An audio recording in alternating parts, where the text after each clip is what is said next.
A norte-americana Cláudia Goldin recebeu o Nobel de Economia 2023, o último dos 6 prêmios divulgados nesta época do ano. A economista estuda a mulher no mercado de trabalho. Nobel necessário, no Terraço Cast de número 400. A vinheta inicial é trecho de reportagem da TV Cultura sobre o Nobel de Economia em 2023.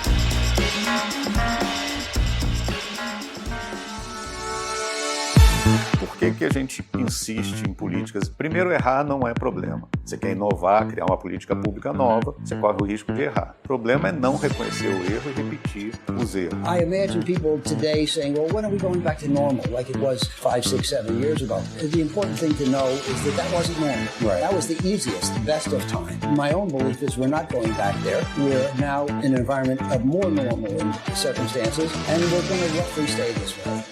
Brasil, mundo, economia, política e o que for relevante para você. Isso é o Terraço Cast.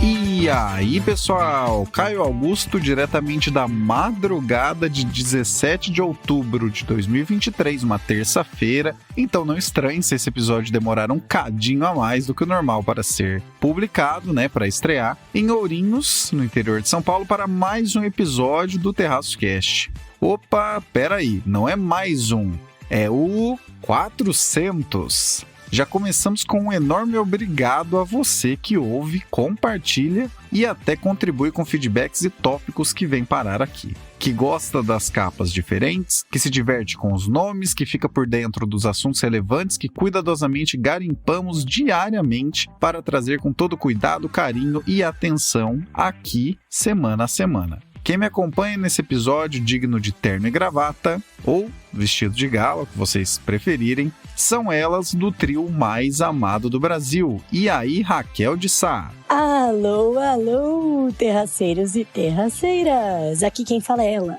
a mulher do tempo sem tempo. Olha, a previsão do tempo hoje é para enlouquecimento, como é que fala? Doideira com loucura, maluquice com... Enfim, é isso aí. É uma doideira esse tempo, porque antes de ontem, eu dormi com o ar-condicionado ligado, de calor, estava muito quente, muito, muito quente, passando mal de calor, trevas, muito quente. E aí, ontem mesmo, então, antes de ontem, ar-condicionado, 21 graus, pijaminha de shorts. Ontem eu dormi de edredom e acordei no meio da noite pra trocar o pijama por um pijama de calça. Pois é, gente, essa mulher do tempo sem tempo tá ficando, além de sem tempo, muito maluca. Porque São Pedro resolveu dar uma piradinha, Ou tá 35 graus ou tá 2 graus. Então é isso, a previsão do tempo para os próximos dias é continuidade da maluquice. É isso, e vamos ver o que espera para os próximos dias. E só um PS aqui, da Mulher do Tempo, fica aí, a dica para o quê? Lojas de pijamas. Olha aí, você que tem uma loja de pijama, quer presentear uma micro-influenciadora, segue aí, @raborgesá, manda aquele pijama legal, Pode ser de calça ou shorts, já vimos que eu uso os dois e eu posso aqui falar o nome da sua marca enquanto, eu me apresento aqui, essa previsão do tempo incrível. É isso, gente, aguardo os recebidos. O tempo tá tão louco que aqui no interior estamos nos dividindo entre calor sem vento algum e tempestade com vento nível tufão. Tá brava a coisa. E marcas, fiquem de olho, olha a oportunidade pingando na tela. Fala, Renata Cocho. Alô, alô, terraceiros. Oi, Caio. Oi, Fernanda. Oi, Raquel. Espero que esteja tudo bem com vocês, que vocês tenham curtido aí o feriado. Eu tô gravando esse podcast aqui, a Renata, falando da Califórnia, gravando hoje o nosso boletim internacional na quinta-feira, que é o dia aí da criança, da Nossa Senhora Aparecida. Eu tô aqui na Califórnia, infelizmente não é feriado, dia normal aqui pra mim, e tô aqui gravando então o boletim internacional pra vocês. Então, como eu disse no comecinho, espero que vocês tenham curtido o feriado. Eu ouvi falar que está chovendo na praia, infelizmente,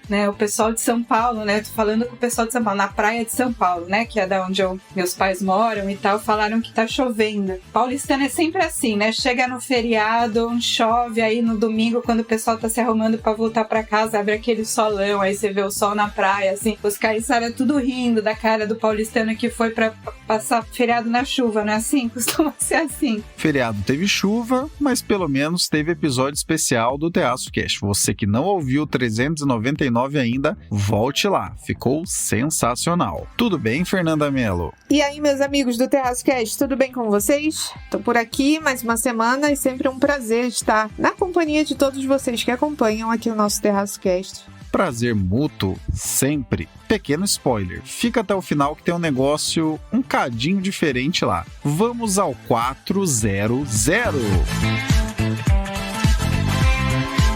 Raquel, pela primeira vez, uma mulher foi laureada com o Nobel de Economia sozinha e, mesmo o prêmio existindo desde 1969, ela foi apenas a terceira mulher a ser premiada. O que faz essa premiação ser tão especial? E agora, é isso mesmo, Caio Augusto, né? Aqui na presença das minhas ilustres companheiras de podcast, Fê e Renata, que eu acho demais que esse podcast tem. Eu tenho grandes companheiras mulheres, né, com um âncora maravilhoso aí, que nos impulsiona, nos ancora no lado bom da palavra, e não ancora, né, tipo eu no time de beach tênis, às vezes. Que nos ancora para o bem. Por que eu tô falando disso, gente? Dessas mulheres maravilhosas que me acompanham nesse podcast? Porque o tema de hoje... vou contar uma história pra vocês. Começar pro tema de hoje, né? O tema de hoje, Caio Augusto me sugeriu. Querida Raquel, por que você não fala, né, sobre a Cláudia Goldwyn, né, que ganhou o Prêmio Nobel de Economia desse ano, escrevendo sobre mercado de trabalho, né, o papel da mulher no mercado de trabalho. E aí eu falei, pô, legal, Caio, tal, bora falar, mas é aquele negócio. No fundo eu fiquei com aquela preguiça, porque eu falei, puta, eu não sei, eu não li esse paper, eu nunca ouvi falar dessa moça aí. Eu tenho esse defeito, gente, eu nunca ouço falar de ninguém. Eu leio e esqueço o nome, nesse caso eu nunca tinha lido mesmo, mas muitas vezes eu li muitas coisas pra faculdade, pro mestrado, pro segundo mestrado, que eu nem sei quem eu tava lendo, eu só li e achava legal, e aí não lembrava quem eu tava lendo. Eu sou péssima com nome, até de gente famosa, até de acadêmicos incríveis, até de ganhadores de Nobel. E assim, eu sou muito perdida. Eu nunca sei quem é ninguém, não conheço gente do surf, não conheço gente da economia, eu sou perdida. Eu só leio, acho legal, tento guardar o conhecimento e esqueço completamente quem fez. No caso aí da Cláudia Goldwyn, eu nunca tinha ouvido falar, nunca tinha lido. E eu falei, meu Deus, Caio, como é que eu vou saber, né? Não vou ter tempo, mulher tempo sem tempo, vai ser complicado. Mas eu aceitei o desafio e falei, bom, com certeza, várias outras pessoas mais inteligentes, importantes que eu, vão ter escrito sobre essa pessoa. Afinal de contas, ela acaba de ganhar o quê? O Prêmio Nobel, né? Então, foi o que eu fiz, né? Ao longo desses últimos dias, nessa semana, desde que Caio sugeriu o tema, eu comecei a fuçar sobre coisas que foram escritas sobre ela. Então, eu ouvi podcasts. Então, pra você que quer dicas, eu postei no meu Instagram, tá? Nos stories. Eu postei ali e a gente vai colocar aqui, não é mesmo, Caio Augusto, Farofinha, nosso editor maravilhoso? Vamos colocar aqui também na descrição desse episódio essas fontes, né, que eu vou falar aqui. Então eu ouvi os 3 episódios do podcast incrível da Olivia Sensata, que é o podcast... como é que chama? Economia Sensata? Acho que esse é o nome do podcast. Enfim, podcast da Olivia, que é show. Vamos ter o link. Também ouvi um episódio do Money Talks, que é um podcast da Economist, que eu já indiquei aqui várias vezes, que, gente, entrevista ela. Eu só fui olhar e falei, será que eles falaram alguma coisa? Não só falaram, como eles entrevistaram a Cláudia, então tá demais o episódio. E aí eu também li 2 artigos que o Caio me indicou, né? Um aqui, que foi um artigo de opinião do Estadão, e um outro artigo acadêmico aqui, que era basicamente uma revisão de literatura, né, da Luísa Cardoso, aqui, sobre o artigo acadêmico que foi publicado pela Cláudia em 2021, a Cláudia amiga, pela Goldwyn, né, que chama Career and Family, Women's Century-Long Journey Toward Equity. É muito bom também. Então é isso, gente. Vamos colocar os links de tudo isso na descrição desse episódio. E agora vamos falar efetivamente da Claudinha, minha nova amiga, e da sua pesquisa. Gente, Claudinha, e aprendi isso no podcast aí da Economist, ela é especializada, ela é uma professora de economia de Harvard, ela tem mais de 70 anos, o que é muito legal. Já começa uma história muito legal, né? Porque a gente acha que, temos que fazer tudo na nossa vida, ter, né, gato, cachorro, papagaio, casa na praia, sítio, 1 bilhão na conta aos 35 anos. Se nada disso aconteceu aos 35 anos, você é um verdadeiro loser, fracassado, fique triste, trevas, tome remédio. Não, gente, né? Muita gente faz muita coisa boa depois de 50, 60 anos, né? A Cláudia Goldwyn continua a sua produção acadêmica incrível e ela ganhou aí o Nobel com mais de 70 anos, olha que incrível. E esse prêmio, ele não foi de um artigo específico, né? Ele foi um prêmio que faz referência a boa parte aí da literatura acadêmica produzida por ela sobre o papel da mulher no mercado de trabalho e equidade, né, salarial, equidade não é só salarial, né? Porque ela fala do papel mesmo. Então, é a equidade de gênero no mercado de trabalho. Então, é basicamente o conjunto da obra, né? Que ela levou o prêmio aí, se referindo a basicamente o conjunto da obra dela. E vamos lá. O que a Cláudia falou, gente? A Cláudia, então, tem vários papers, né, sobre isso. E ela estudou arquivos, ela é uma economista especializada em história econômica, o que já me apaixonei ainda mais por ela, porque eu amo história econômica. Eu fiz o meu mestrado, gente, em economia política internacional, mas eu fiz várias aulas no departamento de história econômica, porque eu amei. Inclusive, no meio do mestrado, eu queria até trocar, mas não podia. E eu amei, é a área que mistura duas coisas que eu amo, história e economia, né? Então, eles usam todo o estudo da história mesmo, né, de arquivos, de metodologia mesmo histórica para entender, né, para ajudar no entendimento da economia. Então você tem tanto a parte de modelos econométricos, microeconômicos, né, que se usa ali no hardcore da teoria econômica, quanto a parte da história. Então é tentando entender a história, né, sobre o prisma econômico. E ela é uma economista especializada nisso. Então a pesquisa dela envolve isso, tanto a parte de estudos, né, de modelos e tal, quanto a parte de uma pesquisa muito, muito, muito detalhada de arquivos. Ela é basicamente uma arquivista economista. Ela é uma mistura da minha mãe, né, minha mãe é historiadora, já pra quem não sabe, e eu, que sou uma economista fake news aí, né, eu sou formada em relações internacionais, mas tenho, né, mestrado e tal, atuo como economista. Então é isso, gente. Cláudia é uma mistura entre minha mãe e eu, e tá aí ganhando o Nobel de Economia, olha que maravilhoso.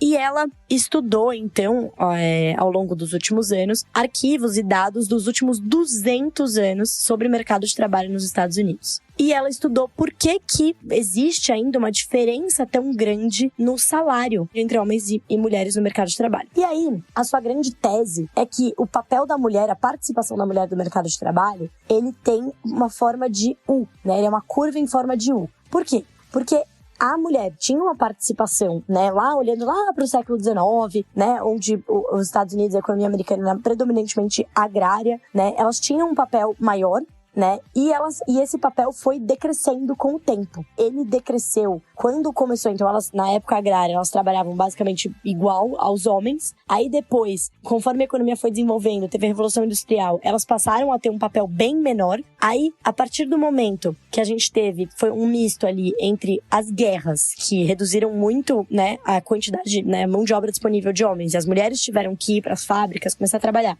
Também veio a crise de 29, que também obrigou muitas mulheres a entrarem para o mercado de trabalho para conseguir ter mais dinheiro para as famílias. E também, nessa época ali, eu tô misturando um pouco das épocas, ela separa direitinho em várias épocas, ela fala de 5 grupos definidos, né, em momentos da história, como as mulheres foram tendo mais participação e menor participação, então é por isso essa questão do U, mas enfim, aí eu tô dando uma resumida aqui, mas é isso, aí veio a Revolução Industrial, as guerras, a crise de 29, etc, e aí teve uma transição de que as mulheres começaram a voltar aí pro mercado de trabalho, né, então elas tinham uma fase que elas ficaram bem subrepresentadas, né, a gente tinha ali um momento na história que, além delas serem subrepresentadas, a gente também olhava uma diferença muito grande, né, de salarial entre homens e mulheres, principalmente porque elas eram menos produtivas pro trabalho que era mais físico, né, e aí a gente tem uma fase que veio avanços tecnológicos que acabaram aumentando o tempo da mulher disponível pra trabalhar, que foram, avanços tecnológicos como eletrodomésticos, tá? A gente tá falando da geladeira, do aspirador, que acabaram reduzindo o tempo que era gasto pelas mulheres nas tarefas domésticas. Então, elas já começaram a, enfim, né, tá mais ali no mercado. Aí, tinha essa diferença, aí a diferença começou a ser menos de, se elas estavam ou não no mercado, e se era se elas tinham força física ou não, o nível de produtividade começou a ser, o salário explicado pela menor produtividade, tava por trás do fato de que as mulheres, elas estudavam muito menos do que os homens. E aí, as mulheres começaram a estudar mais, e o outro momento de virada foi com o surgimento da pílula anticoncepcional. Conforme surgiu a pílula e foi sendo permitido, né, a regulação, a parte jurídica foi permitindo que a pílula fosse utilizada por mais mulheres, isso foi aí na década de 60, mais ou menos, elas começaram a ter menos filhos e elas começaram a adiar o casamento. Então elas falaram, bom, antes as mulheres casavam muito jovens, né, e deixavam o estudo pra depois, se elas vinham a eventualmente estudar e se elas vinham eventualmente a ter uma carreira. E aí, com a pílula anticoncepcional, que deu mais liberdades sexual para as mulheres mesmo, elas puderam adiar o planejamento de filhos. Inclusive, os dados mostram, né, isso tudo com dados, é maravilhoso, é que as mulheres começaram a efetivamente casar mais tarde. Elas começaram a casar mais tarde, adiaram o casamento, adiaram a maternidade e foram entrando mais aí pro mundo acadêmico, estudando mais. Sem esse risco de gravidez, o sexo e o casamento não estavam mais associados e as mulheres começaram a mudar o tipo de carreira, né? Aumentou a participação das mulheres com filhos no mercado e elas podiam planejar a gravidez, né? E planejar mais as carreiras. Então a gente começou a ver mulheres em salários como advogadas, né, médicas, e isso já começou a aumentar. Para se ter uma ideia, o gap salarial, conforme os anos vão passando, vai diminuindo bastante. Quando a gente fala aí já dessa virada da pílula, né, que é entre 58 e 78, o gap salarial já tá aí em 20%. De um gap salarial que já tinha sido 60% no começo, quando as mulheres começaram a entrar ali, né, naquela época da Revolução Industrial e etc. Aí ela vai evoluindo, né, enfim, no tempo, e ela chega ao tempo mais ou menos atual. E o que ela fala? Bom, no tempo atual, a gente já tem a pílula, a gente já tem a mulher conseguindo fazer essa escolha, ter menos filhos, etc. O que continua explicando essa diferença salarial? E aí ela estuda, é fascinante, porque o que ela faz? Ela estuda, e aí ela começa a focar, e aí é importante dizer aqui que ela foca nas mulheres que têm oportunidade de ter as mesmas, né, que tem ali uma oportunidade, as mesmas oportunidades de estudo, a mesma oportunidade, né, de socioeconômica, etc.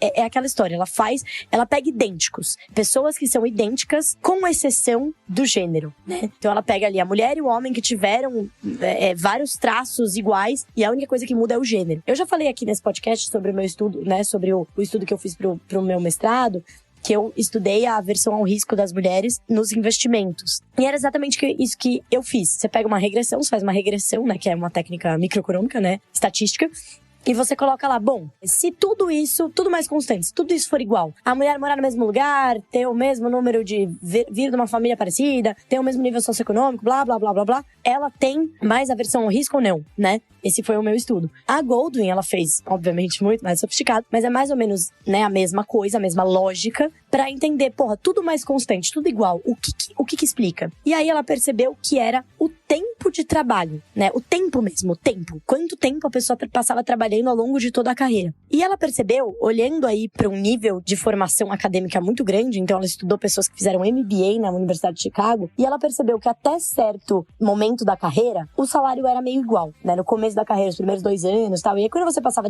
para 10, 15 anos de formado, assim, a diferença era extraordinária. Tipo, o homem que ganhava mais, ganhava lá, sei lá, 1 milhão, e a mulher 400 mil. Era uma diferença muito grande, quando você passava muitos anos de formado. E aí, o que ela encontrou, né, de explicação? O filho, né? Então, ela percebeu que... Ela percebeu, né? Ah, não, ela acha. Ela provou isso com dados. É a existência do primeiro filho explica, tem ali uma relação, né, significativa com a diferença salarial. E aí, o que ela entende, né, a partir dos dados e de todo o contexto? Que numa família que você considerasse assim, uma família, isso vindo da boca dela, tá? Eu tô tentando trazer o que ela falou na entrevista da Economist, que, pô, você pega uma família que você tem o marido e a mulher com o mesmo estudo, etc., mesmo nível de escolaridade, que eles têm 2 advogados, eles estão trabalhando numa grande empresa e tudo mais, os 2 têm a oportunidade de se tornar sócios, mas eles decidem ter um filho. Alguém vai ter que abrir mão de trabalhar tanto. E aí ela tá estudando o que ela chama dos trabalhos gananciosos, que são aqueles trabalhos que quanto mais horas você trabalha, mais você ganha. Então é aquele trabalho do mercado financeiro, de advogado, trabalhos nessa esfera, né, de serviços altamente qualificados academicamente, que a pessoa fica lá no fim de semana, fica altas horas até tarde, dia de semana, etc. Que são, assim, a partir do momento que você trabalha mais, quanto mais você trabalha, mais a sua hora vale. É uma loucura, mas isso é o que mostram os dados. E aí alguém vai ter que abrir mão de fazer esse trabalho ganancioso. Ah, não, aí normalmente o que acontece, a mulher vai lá e fala, não, eu vou então trabalhar nesse escritório menor, nesse trabalho que me dá mais flexibilidade para eu conseguir cuidar do nosso filho, né? Nosso 1 filho, nossos 2 filhos, né? Quando tem a opção o quê? Dos 2 trabalharem num escritório mais tranquilo e não precisarem e dividirem mais as tarefas, etc. Porém, partindo do pressuposto de escolhas racionais, a família pode falar assim, não, na verdade, por que a gente vai os 2 trabalhar num lugar que ganha menos, que tem mais flexibilidade, etc., mas ganha menos, se a gente pode ganhar, $50 mil a mais por ano. Isso vai fazer diferença na nossa hipoteca aqui da casa, no custo, né, no que a gente quer prover para os nossos filhos. Então é uma escolha, né, ela fala, né, uma escolha do casal de, beleza, a mulher, ela vai abrir mão né? Ela vai trabalhar num lugar que vai pagar menos, que ela vai trabalhar menos horas, por mais que ela tenha a mesma formação, a mesma capacidade técnica, né? Ela vai trabalhar menos. E aí, consequentemente, ela vai ser menos, né? Pior paga.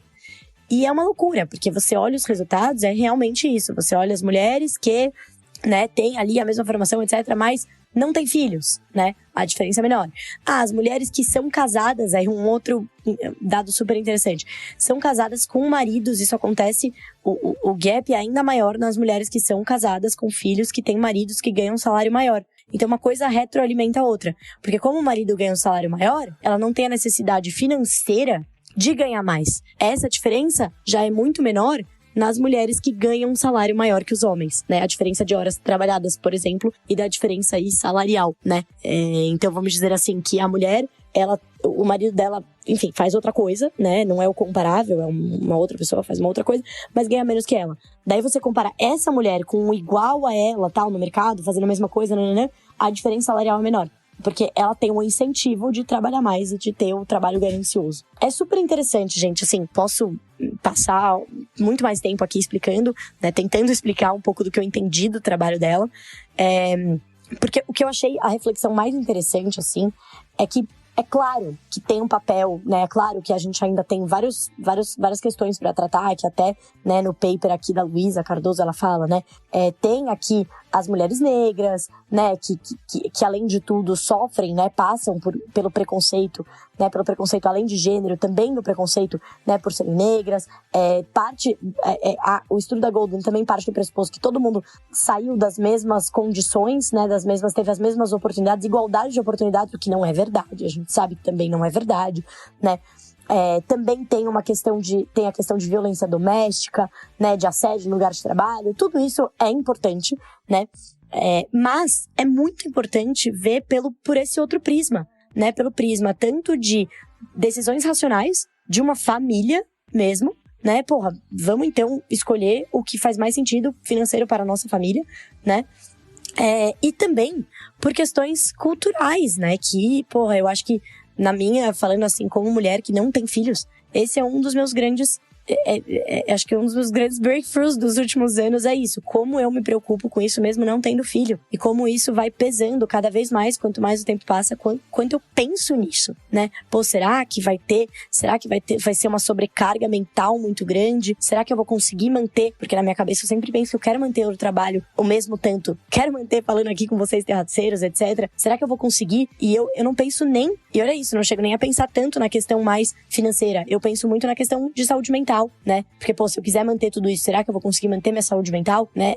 É muito interessante olhar por esse prisma e saber que os dados corroboram, né? Que se você é mulher, você é mãe, ou você não é mãe e pensa nisso, você que é mãe de 3 filhas, né? Como tudo isso que a gente passa, a gente não tá sozinha, não somente em termos de outras mulheres, como também, né, em termos dos dados, né, que nos últimos 200 anos a gente tá olhando como eles corroboram, né. Então é super legal ver como avançou, e a Goldin, ela chama, né, das pequenas revoluções, e ela fala que a última revolução, né, ali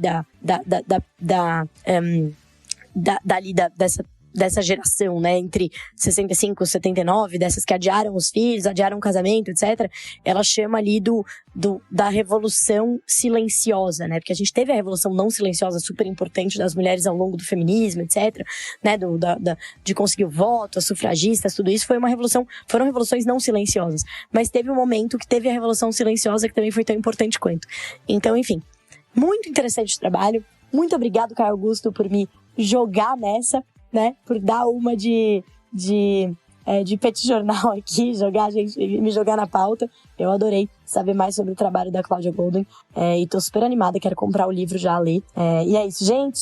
É isso, galera. Um episódio mais longo, mais acadêmico, mas espero que vocês tenham gostado. Após uma explicação tão completa e especial feita pela Raquel, resta a este âncora apenas dizer o seguinte: na média, as mulheres trocam diversos aspectos da própria vida em prol do cuidado que entregam como diferencial, tanto na vida pessoal e familiar, quanto em suas próprias carreiras. O quanto você que nos ouve reconhece, agradece e entrega em troca quando nota tudo isso. Não se trata de uma pergunta com resposta pronta, mas deixo aqui essa humilde semente uma vez mais.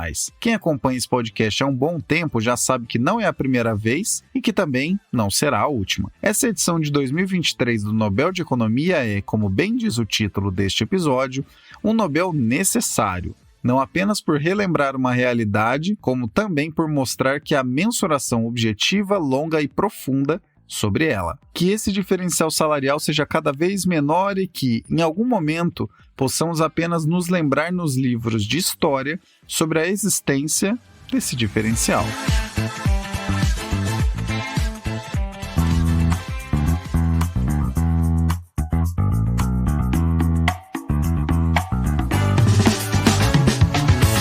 Você encontra todas as contas oficiais do Terraço Econômico na nossa Linktree. E se você não for fã delas, pode colocar seu e-mail no nosso mailing e receber nossa newsletter semanal, a Reflexionários. Além do mais, lá estão também nossos 2 e-books e algumas parcerias que temos. Aliás, por falar em e-book, logo teremos uma atualização do e-book do Nobel, um artigo sobre a edição de 2023. Então, para resumir a ópera, não deixe de conferir para nos acompanhar da melhor maneira que você preferir.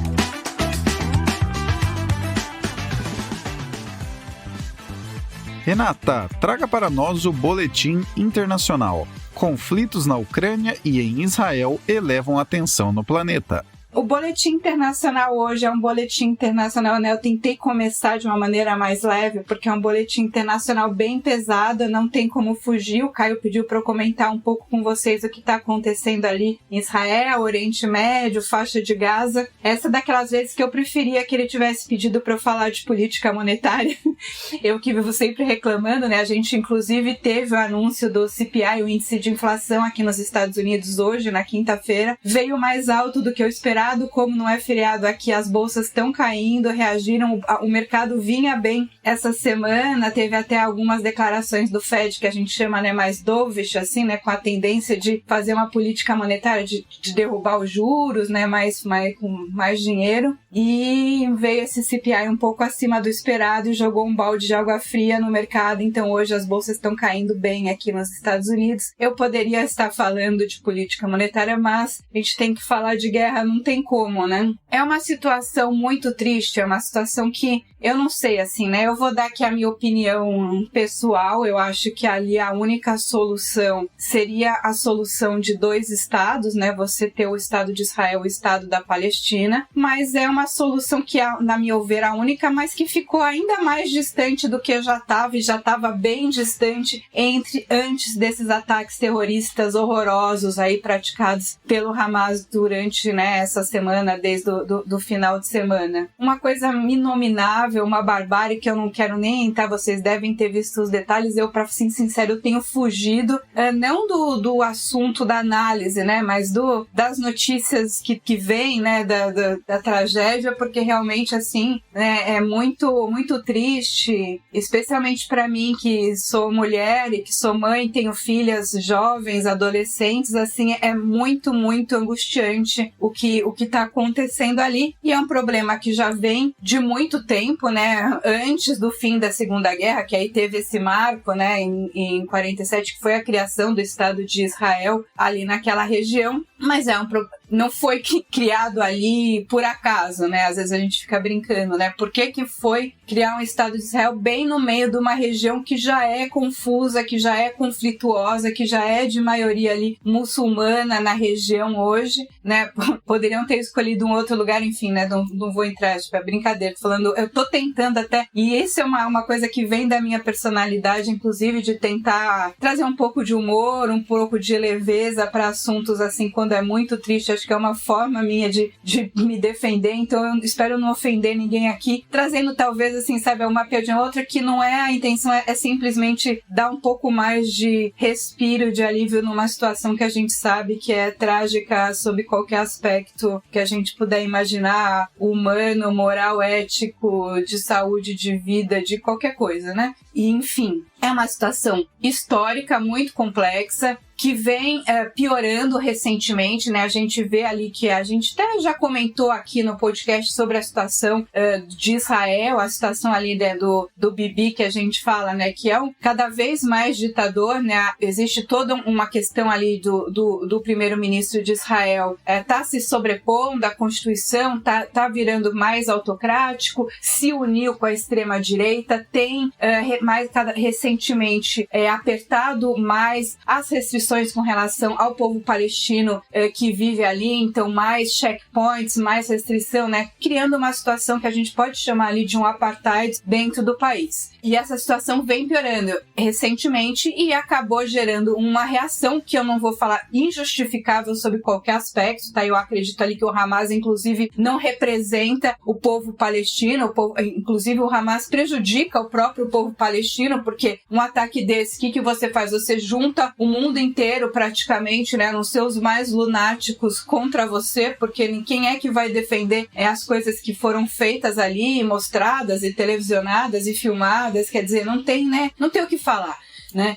E aí você acaba também gerando uma reação de Israel que acaba criando também mais tragédia, mais mortes de inocentes, né? De pessoas, assim, a maioria das pessoas que vivem naquela região, seja palestinos ou seja israelenses, são civis, inocentes, que estão ali, né, na batalha do dia a dia, tentando, né, uma região que é mais pobre, inclusive no lado da Palestina, mas assim, as pessoas estão ali vivendo, né? E aí você tem um levante desse tipo que traz mais tragédia, mais morte, mais sofrimento humano para as pessoas comuns dos dois lados, né? Então, assim, realmente muito triste. Eu espero, apesar de pouca esperança, né, de que a gente tenha uma resolução de curto prazo, pelo menos, assim, né, uma resolução dessa violência mais aguda ali, né? Seja de mortes do lado dos palestinos, dos israelenses. Eu espero que a gente tenha um esfriamento, desse conflito o mais rápido possível e que, assim, né, a gente consiga voltar o mais rápido possível para uma mesa de negociações em que a gente possa ali, né, chegar a um acordo e que as pessoas parem de morrer por conta disso, né? Não sei, assim, né? Às vezes eu também acho que eu me sinto meio poliana demais, assim, meio otimista demais, mas assim, né, tipo, não tem outra solução que não seja a negociação, né? Ou então um país vai dizimar o outro, mas assim, você nunca vai dizimar, né? Não existe, ainda que ninguém defende essa possibilidade, mas não é uma possibilidade, né? Você tem palestinos vivendo fora dali, no mundo inteiro, e mesmo que você dizimasse essa população, você geraria mais ódio, mais resistência, mais, né, em outras células fora daí, né? A gente tem visto, é um absurdo, né? Gente comemorando esses ataques terroristas na Europa, em Londres, em Paris. Então, assim, é uma coisa que, né, tipo, você não vai acabar com esse sentimento. Então, a única forma de acabar ou de diminuir é negociando, é tentando chegar ali de um jeito que as pessoas entendam que não tem como fazer melhor, porque você também tem que, né, enfim, ceder um pouco para acabar ou melhorar, enfim. O que esses dois conflitos em operação sinalizam para o mundo atual é que a temperatura está elevada, a capacidade de diálogo anda muito aquém do que poderia e essa fervura de fato deixa todo mundo um pouco fora do eixo. Não é difícil ver por aí algum amigo ou amiga que você sempre teve em mente que era uma pessoa tranquila e centrada, eventualmente apoiando reações desmedidas de uma parte ou de outra, dando a entender que atrocidades seriam justificáveis a depender de qual parte realizou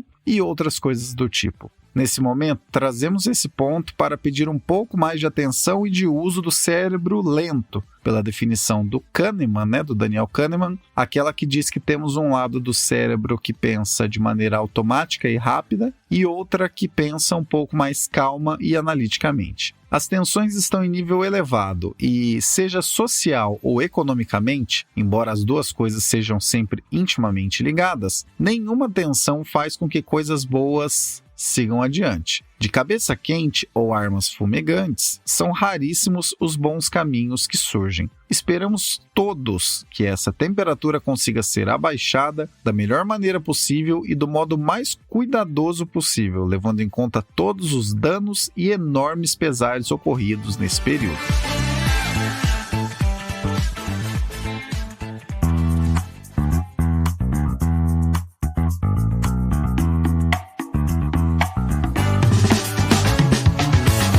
Nossa especialidade é produzir conteúdos que falam para serem entendidos. Seja texto, vídeo ou áudio, você pode contar com o Terraço Econômico para encontrar a tradução que seu produto ou serviço precisava. E, de quebra, ainda é possível fazer tudo isso ser acessível a centenas de milhares de pessoas que nos acompanham anualmente. Gostou? Procure na nossa Linktree o item Contrate o Terraço e nos chame, porque juntos faremos acontecer.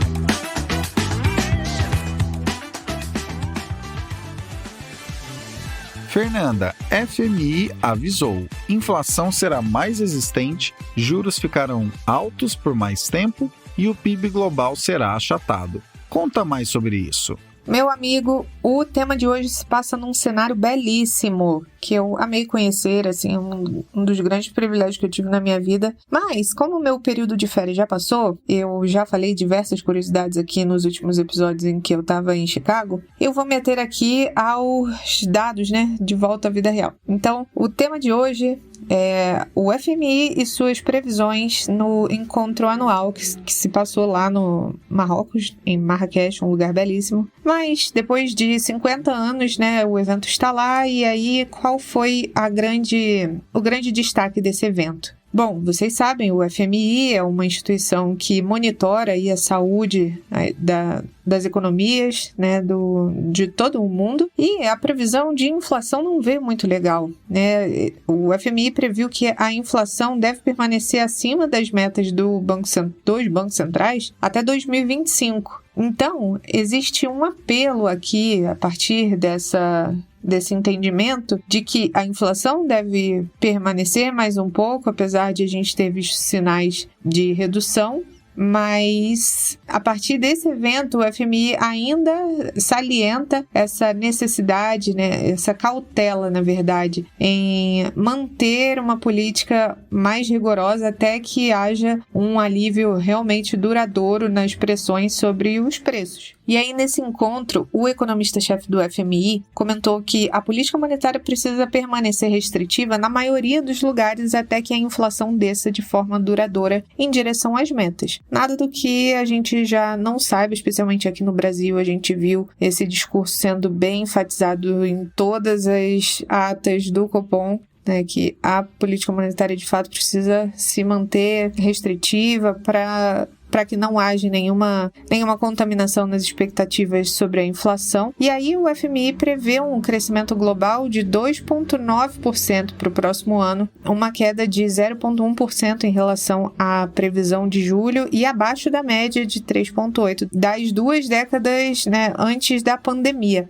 Então, por conta dessa previsão, né, de que a inflação ainda não está cedendo de forma duradoura, a grande mensagem que a gente vê desse evento, que é super importante, que acontece todos os anos, desse evento foi especialmente sobre a inflação, esse alerta sobre a inflação persistente, que é um problema que já conhecido pelo Brasil, mas que outras economias estão passando e não tem tanta intimidade, eu diria, com políticas anti-inflacionárias. Então, a gente vê esse alerta do FMI especialmente para as demais economias, né? Então, fica aqui a mensagem e, particularmente, acho que o Brasil consegue dar aula nesse aspecto, mas o FMI tem alertado, assim, repetidamente sobre a fragmentação da economia global, ou a sua divisão em blocos geopolíticos ao longo de rupturas devido às tensões dos Estados Unidos com a China. E aí a gente viu a questão da Rússia com a Ucrânia. Infelizmente, agora, seja por questões políticas ou não, essa questão de Israel também deve enfatizar essa fragmentação geopolítica. Então, é um momento bastante conturbado, a gente não sabe como fica, as relações comerciais subsequentes a esses eventos. Então, é de se esperar que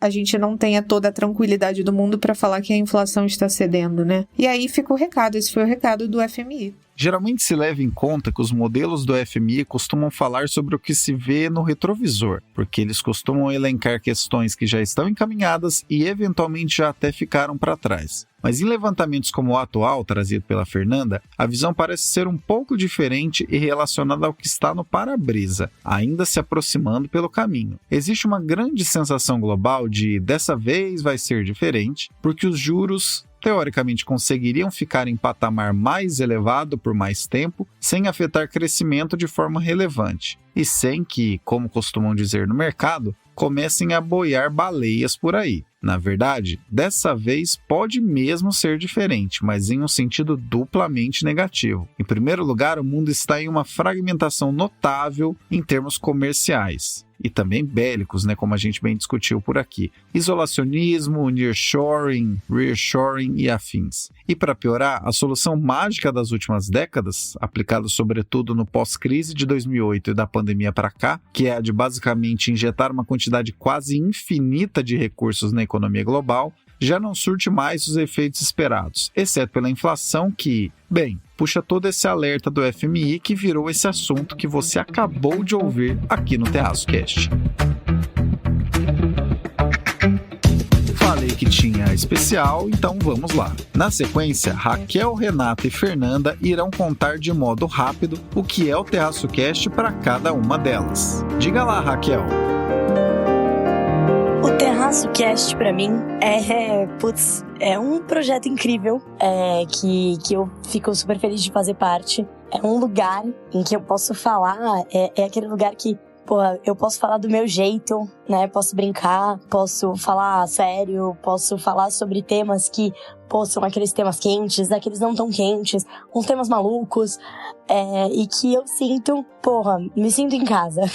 Terraço Cast tá em casa, tá com queridos amigos, falando de temas incríveis. E, pra uma audiência, né, que é um orgulho. É um orgulho, é muito legal pensar que a gente tem um podcast, né, completamente orgânico aqui, né, investimento nosso, né, pra realmente pra manter a chama acesa, pra manter, acho que o Terraço Cast, ele mantém a chama do terraço acesa pra mim, né, o tempo vai passando, a gente vai ficando com menos tempo pra escrever e pra fazer mais coisas pro terraço, e o Terraço Cast, ele ficou como legado, né, pra manter a chama acesa da nossa história. Então é isso, pra mim o Terraço Cast é um espacinho é um espacinho que eu consigo expressar aqui, trazer conteúdo de economia de uma forma leve, descontraída, né, do jeito que eu gosto, e óbvio, aprender muito com os meus queridos companheiros. Então é isso, é casa, é conhecimento e é um orgulho. Sua vez, Renata. Olá, terraceiros! Então o Terraço Cast tá fazendo 400 anos, não, né? 400 episódios. E eu, como sou a decana aqui da equipe do Terraço, né, não poderia deixar de dar o meu depoimento. O Caio pediu para eu falar o que o Terraço Cast significa para mim.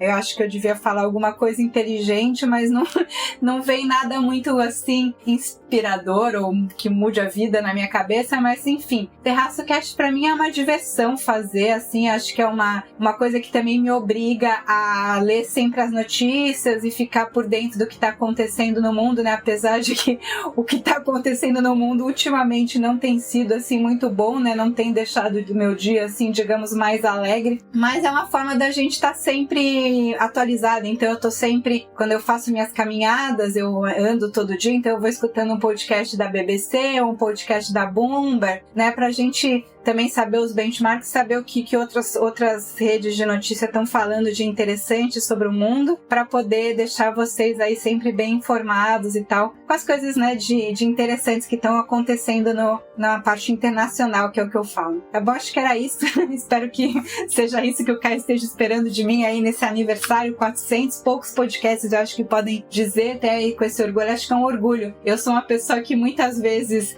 não faço coisas por muito tempo, né, começo vários projetos, começo várias coisas e vou deixando pelo caminho. O podcast é uma coisa que, parabéns pela longevidade, é sempre bom, tá bom? O envelhecimento, né, como dizem, é melhor do que a alternativa, então podcast aí é um vozinho dos podcasts que tá aí super enxuto, em forma, pronto para mais 400. É isso, gente, até mais. Seu momento, Fernanda. O Terraço Cast começou como meu companheiro de caminhadas e corridas, porque eu sempre gostei de ouvir enquanto eu fazia minha atividade física, até que chegou um convite de uma pessoa inesperada, nosso amigo Caio, para que eu participasse também. Então agora, além de meu companheiro, é uma honra participar desse projeto, que eu adoro fazer todas as semanas. Eu entro em estado de flow quando eu tô escrevendo aqui pro podcast, e é uma alegria estar participando de tantos episódios aqui com ouvintes tão assíduos, então eu me sinto muito feliz de fazer parte de tudo isso. Já eu, Caio, este âncora que tanto ama este podcast, penso que o Terraço Cast é, antes de tudo, um espaço de liberdade. Liberdade para analisar assuntos eventualmente espinhosos que ninguém quer te contar mais sobre. Liberdade para poder passar recados que de vez em quando a vida corporativa não nos permite, ou ao menos de modo velado sugere que não deveríamos tocar adiante. Liberdade para dizer que sim, economia, política e outros assuntos que muita gente por aí fala com termos difíceis podem sim ser compreensíveis e didáticos. E, claro, como sempre pontuamos, liberdade também para que você que nos acompanha e move tudo isso que fazemos, também nos deixar a par de como nossos conteúdos chegam a você e como poderiam ser melhores a cada dia. Algo que você pode fazer pelas redes do Terraço Econômico e também pelas nossas redes pessoais, as pesquisas dos episódios e tudo mais. Por falar em pesquisa, vamos lá! No episódio 398, perguntamos sobre a taxa do rotativo do cartão. Vocês votaram assim: 87% das pessoas votaram em deve existir, mas menor. 13% votaram em tô por fora. E ninguém votou nas opções tem que acabar e tem que ficar na mesma. Já no 399, pela primeira vez, abrimos a caixa para saber o que vocês acharam do episódio. Não deixe de contribuir com sua opinião, visão, feedback, crítica. É desse jeito que seguimos com o nosso jeitinho, sempre afinados com você. Vamos então nos despedindo dessas mentes que abrilhantaram o episódio 400, aquele que faz desse podcast um literal 400. Obrigado, Raquel. E é isso, pessoal. Achei muito legal sair um pouco disso, né, do Brasil fiscal e dessas coisas que obviamente são importantes, mas para ver como a economia, né, como a gente às vezes fica olhando o mercado, olhando a economia muito de perto, né, muito no dia a dia, mas como ela, na verdade, é uma ferramenta para ajudar a gente a entender grandes fenômenos e desafios, né, da nossa vida, do dia a dia e da história. É isso, gente. Com essa reflexão, eu fico por aqui. Obrigado, Renata. Era isso que eu tinha para comentar com vocês essa semana. Eu espero que quando vocês escutarem esse podcast no começo da semana que vem, a gente esteja numa situação do mundo um pouco melhor, né? Vamos torcer aí para isso. Tá bom? Um beijo, fiquem aí tranquilos, espero que tenham relaxados e na semana que vem eu volto com mais notícias. Eu espero aí para falar sobre política monetária, economia, finanças e não sobre mais guerra, mais tragédia, mais perdas humanas na semana que vem, tá bom? Um beijo para todos e até lá. E obrigado, Fernanda. Caio, muito obrigada por mais uma semana. Eu adoro estar na companhia de vocês e a gente se vê na semana que vem. Vocês sabem, vocês podem me encontrar lá no @sigafefa e até semana que vem. Quem gosta do Terraço Cast, traz mais gente para ouvir. Não deixe de enviar esse episódio para quem você acredita que precisaria saber sobre o que tratamos aqui. Abraços pelas ondas sonoras. Continuamos a prosa no próximo episódio.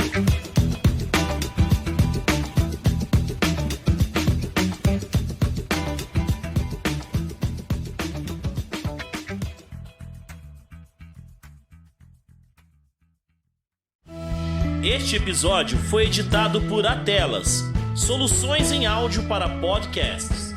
Encontre a Atelas nas redes sociais. É só buscar por @AtelasEdição.